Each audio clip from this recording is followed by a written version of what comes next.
Jesus. Do you know what Eddie Redmayne doesn't need to do is make his own drum roll sound effects. That's for what? Oh my god, hey. Willkommen, bienvenue, welcome to my theatre-themed YouTube channel. My name is Mickey Joe, and I am obsessed with all things theatre. An obsession that I endeavour to channel through my work as a professional theatre critic here on social media, but one that also occasionally drives me to mind-boggling frustration. And I am sitting here today wearing a party hat because if I read one more hot take about Eddie Redmayne's performance and characterisation of the Emcee in Cabaret, or what that character is meant to represent within the context of the show, without any kind of acknowledgement of the fact that what they're judging is a Tony Awards clip taken out of context, or that, you know, they haven't actually seen the entire performance in the context of the show, I'm going to lose my entire mind. Or for those that have seen the show, an acknowledgement that art, and by extension theatre, and by extension musical theatre, and this particular production of Cabaret, is inherently subjective. I've loved theatre my entire life, and I spent long enough teaching mathematics to know the difference. One of those things usually has right answers, and the other one doesn't. Which means that your interpretation of what the Emcee represents within Cabaret is completely valid, but Rebecca Fregnall's interpretation of what the Emcee represents within Cabaret is also valid. Eddie Redmayne as a performer, his interpretation of what the Emcee represents in Cabaret within that material is also valid. So is mine, so is everyone else's. Which also implies that everyone is allowed to have an opinion on this topic. However, there's a difference between an opinion which is informed and an opinion which is not. And I don't mean educated. And I don't mean that, you know, you're only allowed to talk about this if you've seen the show, because there is an inherent sort of a restriction within that. There is an inherent price factor. This, of course, gives way to a wider conversation about the accessibility and affordability of Broadway and theatre and the West End. But I do think that it's a great idea for us to use enough of our vocabulary to articulate that, you know, I'm talking about the Tony Awards clip here and I haven't actually seen the show. Anyway, all of this frustration and mounting noise on social media made me want to really dive into this performance and talk about how it's been perceived. Because there was a significant difference between how Eddie Redmayne's performance and the entire production really was revived when it first opened in London and then subsequently when it transferred to Broadway. He won the Olivier Award for Best Actor in a Musical in the UK, he did not win the Tony. So while social media ties itself in knots on whether or not they think Eddie Redmayne is good in this show, we are going to take a very forensic look at everything that's happened so far with this revival, and with the history of this character as well. We're going to talk briefly about previous interpretations, we're going to talk about how the character is situated within this particular revival of the show, and like I said, we're going to look at how Eddie Redmayne has been reviewed throughout the production's history. Along the way, we will stop off on such conversational topics as what happens when we view the Emcee as a queer character, and is that a component of this particular production and Eddie Redmayne's performance?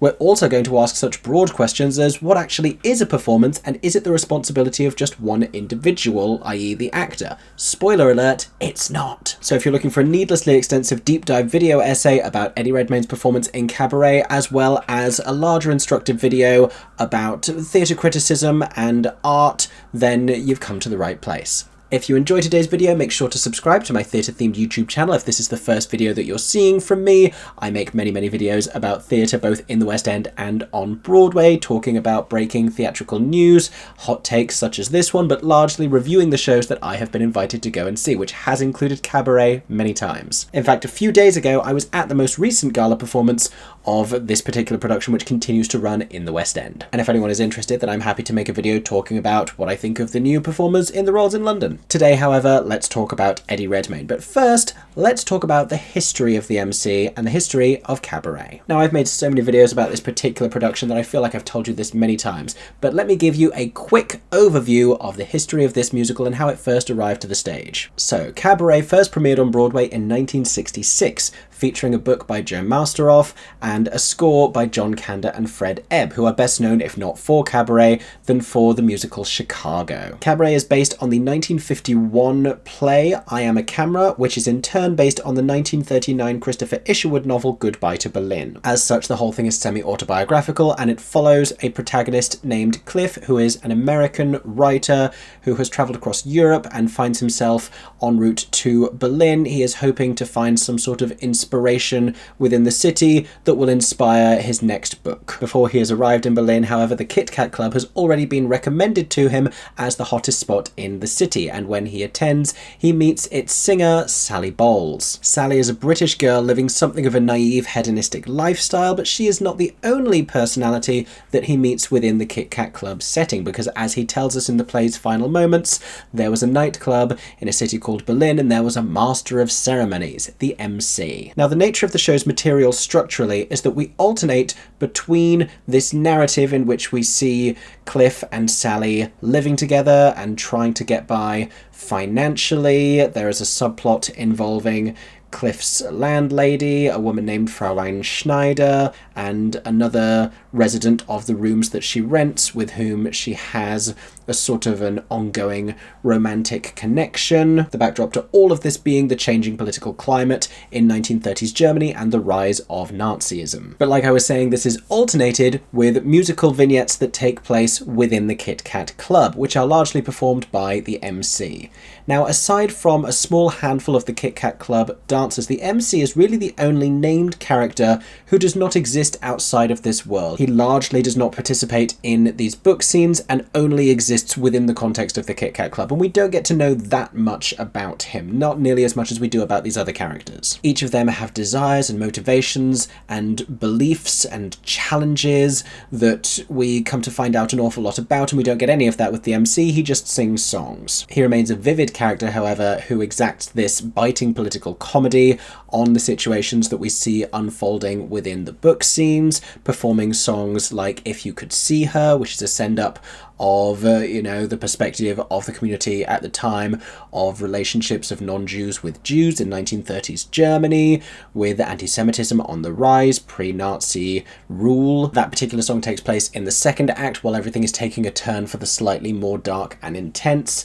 In the first act, he sings a more light-hearted song called Two Ladies, poking fun at Sally and Cliff's very novel, very modern at the time, living arrangement. Now, when Cabaret first opened, the Emcee was played by Joel Grey, who subsequently reprised his role in the Bob Fosse directed film version, which starred Liza Minnelli, and was heavily different for a handful of reasons. But what's particularly interesting about Joel Grey's performance in the original Broadway production is that he was nominated for and won the Tony Award, but I bet you can't guess which category in. Or maybe you can, because there aren't that many options, but it was Best Featured Actor in a Musical, not Leading Actor, which Eddie Redmayne has recently been nominated for. Now, why might this be? Well, the exact technicality around this is that a performer is automatically considered leading within a musical if their name is listed above the title. Any performers who are not listed above the title are considered featured. This is then discussed by a Tony Awards committee, and they may make rulings and amendments to rectify things that they don't necessarily agree with. But for whatever reason, it was Jack Gilford and Lotte Lenya as Herr Schultz and Fräulein Schneider who were nominated for lead actor and lead actress in a musical in that original production, and Joel Grey was nominated in featured. Now, we do see discrepancies in the ways that these roles are interpreted by awarding bodies as either leading or featured, changing over time, also changing between the UK and the US. I'm reminded of a recent example where Sharon D. Clarke was considered leading in Death of a Salesman here in the UK at the Olivier Awards, and when that same production transferred to Broadway, the role was considered featured, the latter of which I actually agree with.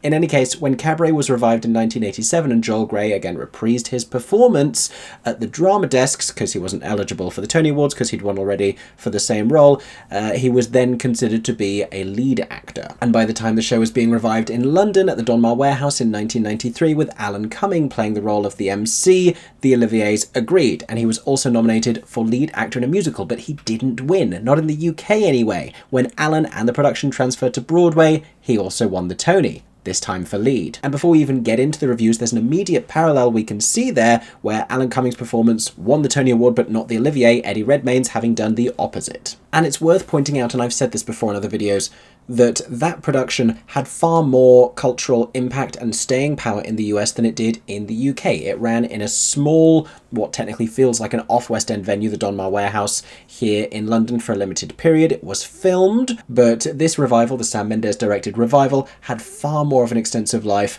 in New York. It ran on Broadway. It was subsequently remounted years later with Alan Cumming again reprising his performance. It toured the US, and not unlike the ongoing revival of Chicago, Chicago, it sort of became the way in which Cabaret was seen for many American theatregoers. If you were thinking of Cabaret, you were thinking about the aesthetics and the direction choices of this production. So much so that the Emcee has since been collectively reframed as a queer character, which if we go back to the original material is not necessarily the case. I say not necessarily because, as I mentioned before, we don't really get any insight into the Emcee's own personal choices and political affiliations even, because everything is sort of quite tongue-in-cheek and playful and nefarious, but a lot is left open to interpretation, the interpretation of a director and the interpretation of a performer. In any case, between those two things, the choice to reframe the Emcee as a queer character seemed to take place when Alan Cumming took on the role in that Sam Mendes directed production. And from what I can tell, this was largely achieved via three different things. The first being aesthetics and costuming. Alan Cumming's Emcee is dressed in a more suggestive way, with kind of like bracers up top, but nothing else going on. It's a more risque and visually queer-coded interpretation of the character compared with how Joel Grey looked. But the other two choices that this production made occurred at specific moments. The first takes place during the song Two Ladies, in which the two ladies that the Emcee is performing a playful musical threesome with are played by one female and one male member of the Kit Kat Club ensemble. This, though still a pastiche musical number performed within the context of entertainment in the Kit Kat Club, kind of suggests the bisexuality, or the queerness at least, of the Emcee. But if these are considered more tenuous references, there is something much more specific that this production did later on. And this is a spoiler, but it's a spoiler for the Sam Mendes directed version of the show, which is not currently playing anywhere, because the final moments of Cabaret have been realised very differently in different productions. And in this one, they chose to make a very visceral statement about the impact of, you know, the Nazis coming to power on many of the show's characters, including the Emcee, who up until the end of the show hadn't really been existing within the reality of Nazi Germany, only within the concept of the Kit Kat Club. And so at the end of the Sam Mendes production, the Emcee removes a coat to reveal costuming familiar of the prisoners at Auschwitz, or at the very least of a Nazi concentration camp. And there are two emblems as seen on this uniform. One of them indicates a gold star that the Emcee is a Jewish character. The other, a pink triangle, indicates that he was a homosexual. So this makes a very strong and very clear statement about the Emcee's sexual identity, and this framing has sort of lingered in various other productions that have come afterwards. There is a sense of this in Rufus Norris's revival in London in 2006 that subsequently toured the UK extensively. There are references within that to the Emcee as a queer character, and a similarly blistering final sequence that doesn't do the same sort of explicit things, but also depicts the Emcee as being a victim of the Nazi regime, and specifically of the Holocaust. But what's interesting in all of this is it has kind of seeped into the collective consciousness that I feel we now consider the Emcee to be an inherently and specific queer character, to the point that I'm seeing people this week making TikToks talking just as a given about the Emcee as this queer character that we meet, and that's not necessarily explicit within the material. There is also the consideration that the Emcee has very often been played by queer performers, which is just another interesting tidbit, whether or not they were publicly queer at the time of playing the role, but for whatever reason it does seem to skew very heavily. And this is perhaps linked to the fact that it seems to be Alan Cumming's performance as the Emcee that is best remembered. In so many of these conversations I'm seeing unfolding about Eddie Redmayne, there are so many comparisons invoked to Alan Cumming's performance, and he did it for a great many years on Broadway, and he reprised the role on Broadway, and it's been captured on film. But it's interesting that the original performer of the role, who also reprised it in a subsequent revival and was in the film adaptation, which is not something that necessarily happens often, the original Broadway star reprising their role on film, Dear Evan Hansen notwithstanding, Joel Grey is not more closely linked to the enduring legacy of the Emcee, that people kind of remember the Alan Cumming version. And I can't imagine that all of these people thinking of Alan Cumming as the Emcee have all necessarily watched the Donmar Warehouse Pro Shot. I dare say many have, but there are so many theatre people I'm seeing who just link Alan to it inherently, and not Joel. Anyway, this story ends with yet another London revival of Cabaret, this time at the Playhouse Theatre, which is reconceived as the Kit Kat Club, in a revival that will see the audience arrive through this semi-immersive setting with a pre-show element performed by a prologue company of performers that situates them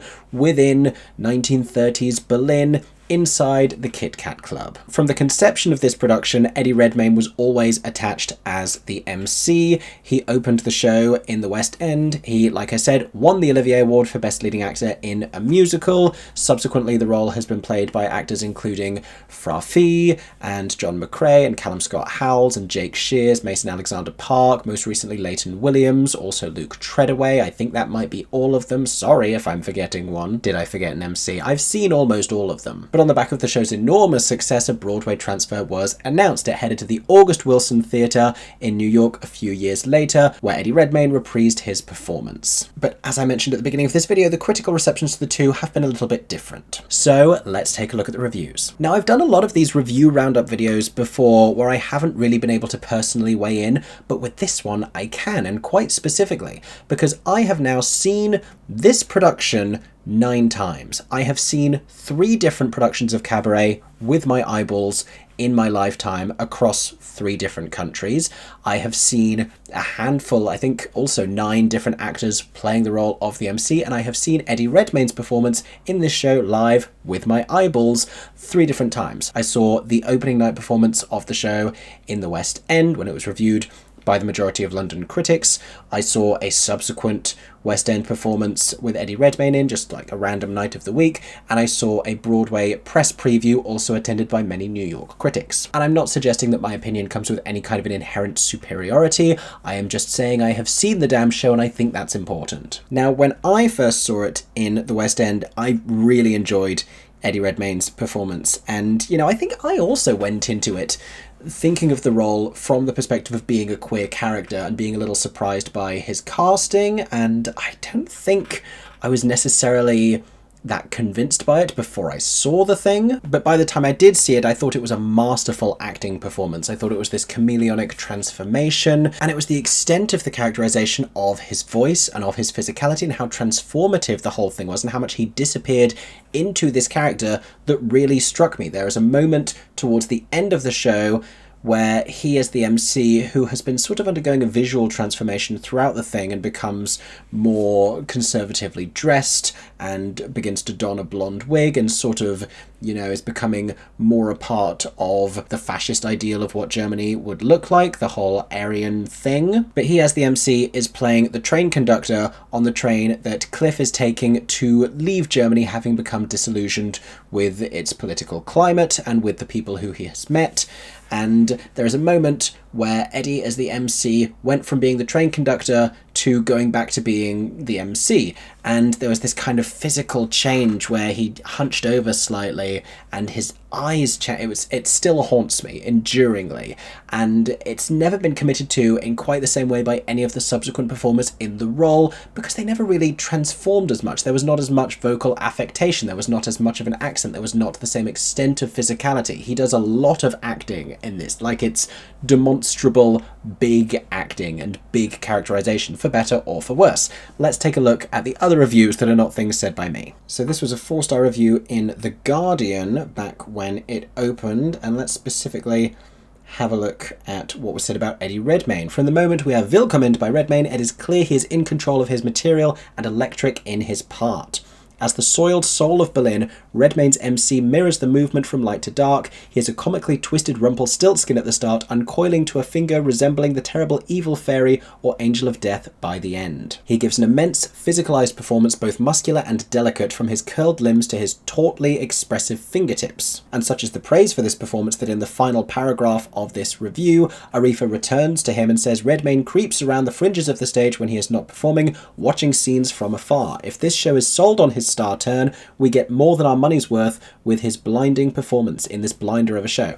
And that was how it was thought of at the time, that they were selling Eddie Redmayne in Cabaret, and the thing has now evolved from a producing perspective where they are selling the show, which they have to because, he left the London production and other people took over, and the show continues to run, and they bring in consistently exciting star casting. Currently in the show is Leighton Williams and Rhea Norwood. But there's something Aretha said right at the start of that I dare say other critics touched on, and we may see again, but I want to expand on it a little bit, because she characterises him as the soul of Berlin, the soiled soul of Berlin. And it's that I believe, and again, my interpretation, Aretha's interpretation of Eddie and Rebecca Frecknell's interpretation, it's that I think the Emcee represents in this production of the show. There are versions where the Emcee is representative of perhaps the queer community, perhaps the queer cultural nightlife, perhaps the Emcee is just an individual who is as affected by Nazism as everyone else is in the show. But having seen this multiple times, what I'm consistently inferring from the costuming choices and the way that the Emcee evolves and the way that the Emcee is utilised within this particular production is that he represents the soul of the country, one that Cliff encounters as being sort of playful and suggestive but welcoming to him, and Rye with a little bit of menace to it. That menace becomes more palpable and he becomes less playful, he becomes more traditional, more conservative, and he starts to look like the fascist ideal. And so where we are seeing commentary about his performance being a little bit subhuman, it may be because in this production he's not really playing an individual, he's playing someone emblematic of the entire country, and there's always been something a little bit alien about his performance as well. He is this sort of a creature rather than a person. I want to quickly sidebar about something that one of my friends, Ben, who is Broadway Ben on TikTok, pointed out recently about the evolution of the makeup in the West End version of the show, that subsequent actors who have played the role always wear more and more makeup, and that Eddie Redmayne never really wore that much. And while I think largely it has been about personal expression for each actor in the role, and it hasn't been more makeup each time, there's just been a trend where we've seen many actors recently who have worn more makeup as the Emcee, I don't think it's about sexuality. I think it has more to do with gender and alleviating a sense of gender for the Emcee, because I think the Emcee is really more of a creature here and not a man. I don't think the Emcee is meant to feel like one real, tangible male person in this production. I think the more that they can do to smooth over the confines of gender expression, the more that is conveyed. But I don't think that enough of a gender exists there as a prerequisite through which we can gaze a concept of the Emcee's sexuality. Not in this production, not really. Anyway, let's take a look at some more West End reviews. Now this is interesting because this is David Benedict in Variety in 2021. He notes at the beginning that revivals of the show ever since Liza's casting in the Oscar-winning film have leaned towards being all about Sally, and then with Sam Mendes' version it became all about the Emcee with Alan Cumming. But he notes that the triumph of director Rebecca Frecknell's stunner of a production is that despite piercing performances from Jessie Buckley and Eddie Redmayne, her supremely intelligent, emotionally draining vision of the show turns it enthrallingly into all about Berlin. Redmayne's highly stylized Emcee is a cross between a gleaming, lean and savage ringmaster and King Lear. It's very definitely a performance with a capital A and a capital P, which goes with what I was saying before about it, like it's a lot of acting. But it's also utterly at one with the heightened tone of the club. And other than commenting about his sort of political positioning within the show, that's really all that David Benedict has to say about Eddie Redmayne's performance, but the rest of the thing is filled with praise about this revival. Now here is Matt Wolfe in the New York Times, but reviewing the London production in 2021. Redmayne's Emcee brings his own distinctly shape-shifting, sinuous quality to a role that can be hard to refresh. Many still associate it with a pancake-faced Joel Grey, who originated the part on stage and won an Oscar in the 1972 Bob Fosse film. Limping or crouching his way about the circular stage, a twitchy Redmayne initially calls to mind a demented marionette, his mouth as misshapen as his psyche. We're going to come back to that marionette thing, don't let me forget it. He first emerges in a burst of light, his body contorted during the startling opening number Willkommen, a party hat clinging to the side of his tilted head. "Life is beautiful," he says, but something about the gravelly voice and glazed smile suggest otherwise. Appearing bare-chested soon after in the manic number Two Ladies, and the costuming has since changed, and he's now kind of portraying Sally, but in a cheaper drag version. Redmayne's Emcee is a devotee of debauchery, whose true character is revealed in the anti-Semitic finish to If You Could See Her, when a nasty slur comes as the song's brutal kicker. That I don't necessarily know about. That kind of feels like a slight misunderstanding of what that number represents, because I don't think that's meant to be an inference as to the MC's character or own opinions. I don't think that's the MC's true character. I think that's the MC poking fun at anti-Semitism existing in the time. Anyway, Redmayne's lyric tenor lends itself well to Tomorrow Belongs to Me. I at the time was surprised how great he sounded singing that song. The melodic Nazi anthem that sounds sweet enough until you grasp the lyrics. The song prefigures a moral decline that reaches a nadir in the MC's second act solo, I Don't Care Much. With that number, cut from the original production but reinstated for various revivals, the MC's assimilation into the Third Reich is complete. So the marionette thing is something that's been talked about a lot recently, because it was this Tony Awards performance of Willkommen where everyone was commenting on, firstly, that he looked deeply sinister and demonic, right? And then also that he was moving in a very contrived and unusual way. And I don't know if on screen people are just inherently more predisposed to enjoying performances that are naturalistic and believable, and sort of conditioned to think that acting is what looks realistic. But the counterpoint to all of this that I've seen being made is people talking about his movement as being this marionette type quality. And true enough, like, it comes across the way that he moves, it feels very juddery, and it seems as though it is meant to look like he is being puppeteered, like he is just a pawn in the whole political thing, right? But even beyond that, there's a cleverness to it. And if one good thing came out of this whole annoying internet discourse, it's that David Gordon from Theatre Mania pointed out that there is a particular pose Eddie Redmayne is doing at the beginning where he is creating the visual of a swastika with his body, which I, having seen the show a bunch of times, had not picked up on, and I think is insane. Insane in like a good, I can't believe they're doing that on stage, that's such a ridiculous, beautiful detail way, but insane nonetheless. Here's another review. This is 5 stars in The Independent for that first London opening from Alexandra Pollard. Enter Eddie Redmayne as the MC, an impish mercurial presence who serves as both compare of the cabaret and a sort of all-seeing narrator. In the strange and seductive opening number Willkommen, he promises an escape from the real world, but his gurning presence becomes more disturbing. His songs are metaphor for the darkening soul of Germany as it descends in Nazism. Redmayne is excellent, contorting his sinewy body and singing with a closed-throated vibrato and hammed-up German accent. Now, I could go on and find more of these, and there's at least one more that sort of was the most significant dissenting opinion from what I remember of reading the reviews at the time, but what we're hearing in all of them is praise for his physicality and the characterization and the pronounced shift to the more sinister, but also the foreshadowing of the sinister characterization from the beginning, the hint of something behind the eyes, that it's not all quite as happy and willkommen and life is beautiful as he claims. But further to that, there is this slight sense of, without using the word, that it might be slightly contrived. They call it a hammed up German accent. David Benedict, I think it was, called it a performance with a capital P, that the whole thing is a little bit broad. We'll remember that as we cross the pond and look at the New York reviews. But first, the last one I wanted to read. Now this is from Exeunt. Now this was written by Francois Hawking, and from what I remember was, like I said, the sort of the main dissenting opinion of the time, that this was not a glorious revival of the show, which is an oversimplification of what they said in this review, and I encourage you to go and read it for yourself, but we're going to scan through and look for what was said specifically about Eddie Redmayne. It's clear that Eddie Redmayne is playing his MC as sinister clown even before his immaculate red Pierrot costume. He's the crooked spine of the production. Redmayne habitually hunches over but straightens up frequently enough to let us know he's not going for a character with a disability, just one who likes to hunch. That did strike me as a little unusual when I first saw it, but I got used to it.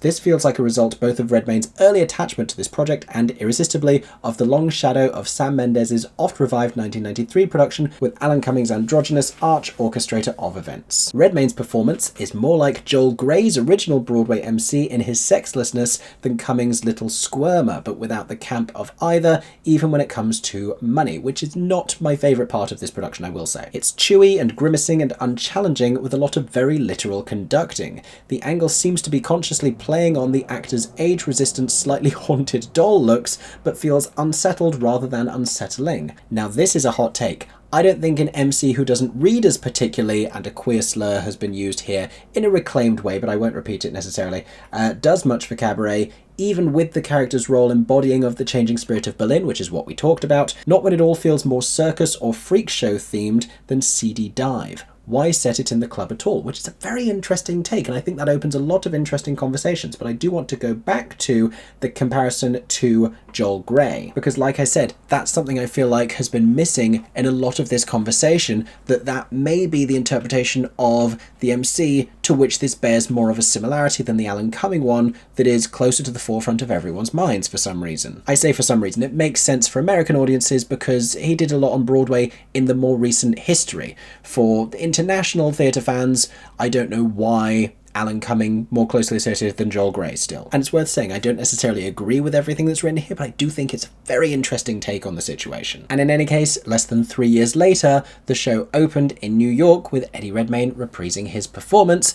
Let's read what the Broadway critics had to say. So let's start with Jesse Green in the New York Times, perhaps the most influential review within the current Broadway community, and he had an awful lot to say about the production, and there did seem to be something of an immediate hang-up on the whole retheming of the theatre and the entrance into the building. I think a lot of critics had issues with this production before they'd even arrived to it. Now, after several paragraphs of complaint, he acknowledges that some of the production's many fine and entertaining moments feature its West End star Eddie Redmayne as the macabre Emcee of the Kit Kat Club, and quite likely your nightmares, foreshadowing the tweet about him being a sleep paralysis demon on the Tony Awards. So, you know, Jesse Green called that one. Next talks about Eddie Redmayne a few paragraphs later, having said the point of Sally and of Cabaret more generally is to dramatise the danger of disengagement from reality, not to fetishise it. And I don't know if I think that's the point of Cabaret. It's an interpretation of Cabaret. Not the point. He goes on to say, the Gut's first problem also distorts Redmayne's Emcee, but at least that character was always intended as allegorical. He is the host to anything, the amoral shapeshifter, becoming whatever he must to get by. Here he begins as a kind of marionette in a leather skirt and tiny party hat. It's actually shorts. It's not a leather skirt, but again, neither here nor there, hiccuping his way through Willkommen. Later, he effectively incarnates himself as a creepy clown, an undead skeleton, Sally's twin, and a glossy Nazi. Which is a lot of commentary on how he's dressed in the show, but Jesse Green is a theatre critic and not a fashion one, so I'm hoping we have more to say about his actual performance. I'm not convinced that we do. I mean, he talks an awful lot about sort of the soul of this production and of the material and how the two sort of don't really align for him.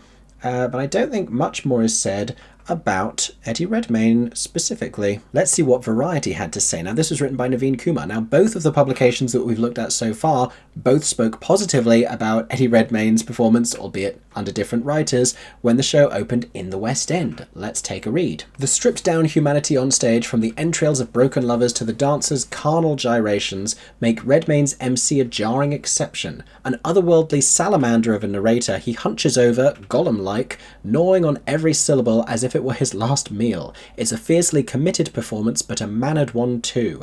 For the Emcee to exist as a creature apart makes narrative sense, but Redmayne's remoteness drains some of the force from what is otherwise a grounded, gut-punching take on a disturbingly timely story. Interesting. Let's go now to Theatre Mania, which I mentioned before. Now, this was reviewed by Zachary Stewart. Redmayne's Emcee is a fantastic beast, minus the fantastic. He contorts his face, twists his fingers, and hunches his back like he's about to ring the bell in the Mariannenkirche. A sweaty, twitchy animatronic, he makes Alan Cumming look subtle. Where previous MCs seduced you into the party's dark room before punching you in the gut, Redmayne comes out swinging. He's someone you would encounter once and spend the rest of your life actively avoiding. Then also talks about all of the costuming and notes. Frecknell seems to want the Emcee to represent the soul of Germany, which is a fair enough choice, but she has little to say about why people like Cliff and Sally were attracted to that soul in the first place. I think that Broadway critics didn't find Eddie Redmayne's MC initially charming. And that's a little inexplicable to me, because having seen the performance in the West End and on Broadway, and it had shifted slightly, and I'll tell you more about why in a moment, but I've consistently thought that it's very inviting, it's very welcoming, and it's a little seductive in a very unusual way, but he gets laughs very easily, and he charms the audience very easily.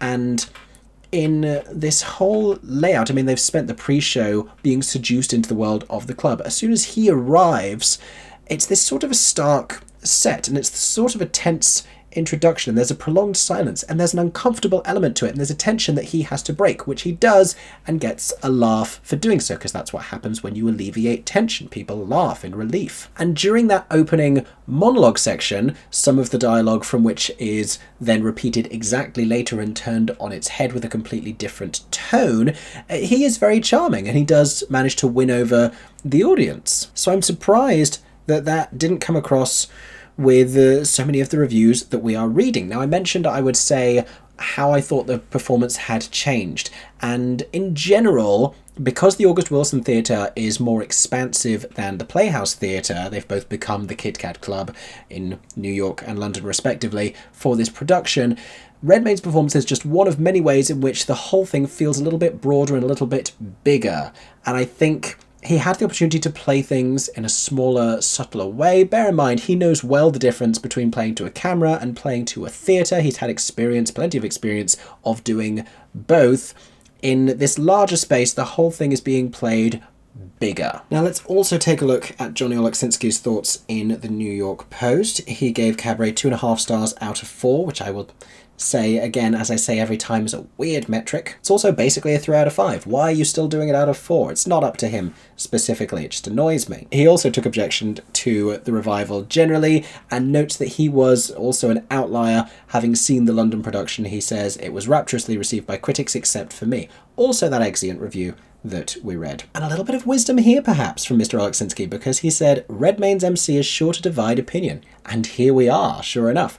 Just as New York audiences will have trouble shaking their love of Sam Mendes' ingenious revival that ran on Broadway for years, so too will they struggle to forget Alan Cumming in the role, not to mention Joel Grey in the film.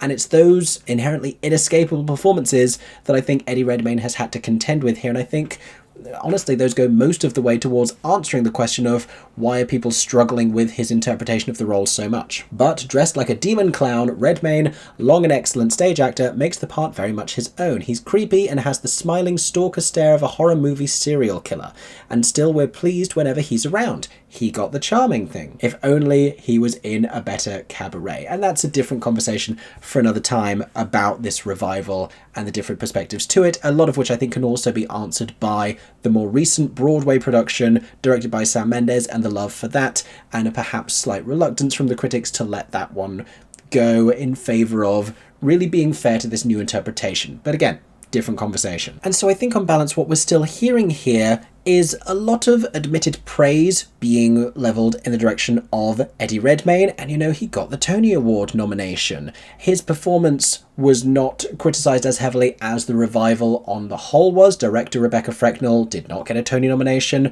among a very competitive year, I will say, for directors in musicals. But for a lot of the difference in critical reception that there's been to the show and to Redmayne's performance, with some reviews sort of framing it in a different way, they are essentially saying very similar things. They're all talking in metaphors and characterising his performance as being demonic, or impish, or he's this hunched over figure, this creature. For some, the initial inviting grin works, others don't really see the charm in that, as we've mentioned. I would love for people to really dig into the specificities of his performance, because something that I heard a lot just around town in New York was criticism of his singing voice and this slightly strangled quality. I privately heard a theatre critic say that he thought he sounded like Kermit the Frog and found that to be very off-putting. And I can hear that, I can, but I also think that for me it invoked the sort of old-timey radio voice. And Redmayne himself has said about his slightly contrived German accent that it's sort of non-specific European because he invokes more of an idea than a specific personality. And something else I want to talk about here is, having seen this production with many different actors subsequently in the West End, Redmayne has yet to be replaced on Broadway, but that will be happening later this year because he's only attached to the revival for a limited time. No one else goes as hard as he does with the characterization. They all portray the same role and they have the same change in costuming and the same general arc, and the production is the same. I don't know how many of the subsequent cast members were actually directed by Rebecca Frecknell personally, but Eddie Redmayne, in terms of the affectations, in terms of the movements, and how specifically inhuman he feels less naturalistic, he feels more contrived, it feels more like a very broad performance than anyone who has come in the role after him. I also think, though some have got incredibly close, in particular Mason Alexander Park, who I thought was extraordinary in the show, no one's really lived up to Eddie Redmayne's version of the character, and it was built around him and shaped around him, so that makes sense. But that brings us to the ongoing discourse about his Tony Awards performance, which I will talk about just a little bit now. So there are a lot of things that I think are missing in this conversation, but let me tell you how we got here and what I'm referring to. So Eddie having been nominated for the Tony Award for Best Leading Actor in a Musical, and the production having been nominated for the Tony Award for Best Revival of a Musical, he performed Willkommen on the Tony Awards, which makes sense because he is still the star of this production. As the production continues in London, they've been doing this dual star thing, and occasionally the Sally is a bigger name, like recently with Cara Delevingne, occasionally the Emcee is a bigger name. Certainly right now, with the Broadway opening, Eddie Redmayne is the biggest name, as he was when they opened it in the West End with him opposite Jessie Buckley. He is now playing opposite Gail Rankin in New York. But given all of that, it made a lot of sense for them to do Willkommen. What the audience at the Tony Awards, aside from those who had seen the show, and the audience at home watching the broadcast, again aside from those who had seen the show, didn't really get to appreciate is the context of the entire production. And so, you know, they're trying to understand what this performance is without context. And context is important. It's why I spend so long talking at the start of these videos. Context matters because it tells us where we are, and that is important for understanding any interpretation. The key thing here, and we've said it a lot already, is Eddie Redmayne's Emcee is acting this way and behaving in this slightly peculiar, slightly sinister manner because of what his character represents within this concept for the show, that is dissimilar to concepts that you may have seen in previous productions. That's the thing, and that's the reason why it makes it difficult to comment on the thing without having seen the performance in context.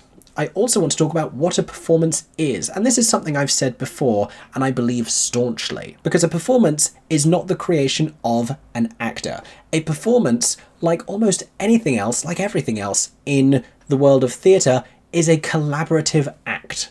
A performance is a collaboration between, at minimum, actor and director. You also often have to consider vocal coach, acting coach, stage scene partners, dialect coaches, all sorts of other people, like the rest of the creative team, all going into this. Musical directors, movement coaches, so many different things, intimacy coordinators. All of these people are together crafting this performance, but principally it is a collaboration between actor and director. And that is another dimension that I think is being left out of this conversation when we just reduce it to, is Eddie Redmayne good or not? And it's, does the performance being given here, which is the co-creation of Eddie Redmayne as the actor and Rebecca Frecknell as the director, does that align with your understanding of what Cabaret is, which is shaped by whatever experience you've had with it, whether you've only ever seen the film, whether you've only ever seen the Sam Mendes version, whether you've seen a bunch of regional versions, whether you did it in college and have a huge attachment to it because of that, whatever that may be. Does this align with your understanding of it? Do you readily enjoy it with or without context? And unfortunately, all of that is a lot more nuanced than just sharing a hot take on social media, whether it's X, whether it's TikTok. It's difficult without sitting down and making an incredibly long video like I've just done here to really properly get into the meat of this thing. I feel like there's still so much more that we could say about his performance, about this production in general, about the history of this role, but I also think that that could be considered excessive. So for now, I feel like that's all that I have to say about it and get the thing out of my system. In any case, this having become a source of debate on social media, I would love to hear what you all have to say in the comments section down below. Especially if you've seen his performance, if you saw it in London, if you've seen it on Broadway, if you've seen any of those other historic Emcee performances before, if you have a particular insight based on anything that I've said in today's video, let me know all of your thoughts and feelings in the comments section. In the meantime, I hope that you enjoyed today's video. If you found all of the noise about his performance as maddening as I have, then perhaps this has been cathartic or enlightening for you. I don't know. If you enjoyed it, make sure to subscribe to my channel. There's a button somewhere below this YouTube video where you can turn on notifications. Then YouTube will let you know when I am sharing new videos. I have many exciting reviews coming soon, as well as some other hot takes and news, all of the usual stuff. You can also go and find me on other social media platforms. I am Mickey Joe Theatre on X, on TikTok, and on Instagram. And I hope that everyone is staying safe and that you have a stagey day.